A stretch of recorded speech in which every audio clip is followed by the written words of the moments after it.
আবার নতুন একটা ডিনার সেট। প্রত্যেক দিনকে আমি আলাদা আলাদা ডিনার সেটে আজকে খাবার পরিবেশনটা করছি। লাঞ্চ মেনু নিয়ে আজকে চলে এসেছি। তো তোমাদের কোন ডিনার সেটটা আমার পছন্দ হচ্ছে সেটা আমাকে অবশ্যই কমেন্ট করে জানালে খুশি হব। তাহলে আজকের মেনুটা তোমাদেরকে একটু দেখিয়ে দিচ্ছি। শেষ পাতে একটু কাঁঠাল হবে আর মিষ্টি। প্রথমেই তোমাদেরকে বলে দিই, প্রথমে ভাত, লেবু পাতা দিয়ে মানে গন্ধরাজ লেবু পাতা দিয়ে ডাল, আর এটা দেখতে পাচ্ছ তো কাঁঠালের বীজ দিয়ে পাঁচমিশালি ডাঁটা ফাটা দিয়ে একটা তরকারি, আর এটা হচ্ছে দই পটল, আর এটা হচ্ছে পনির আলুর তরকারি, আর শেষ পাতে একটু মিষ্টি। আজকে যেহেতু শনিবার নিরামিষ, পাঁপড় টাপড় ভাজিনি, ইচ্ছা করছে না, কেন কি যা আইটেম হয়েছে এটাই যথেষ্ট।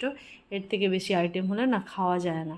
শনিবারে না খাওয়া দাওয়াটা না এত তৃপ্তি হয় যে আর দরকার পড়ে না কোনো মেনু। তাহলে আজকের মেনুটা তোমাদের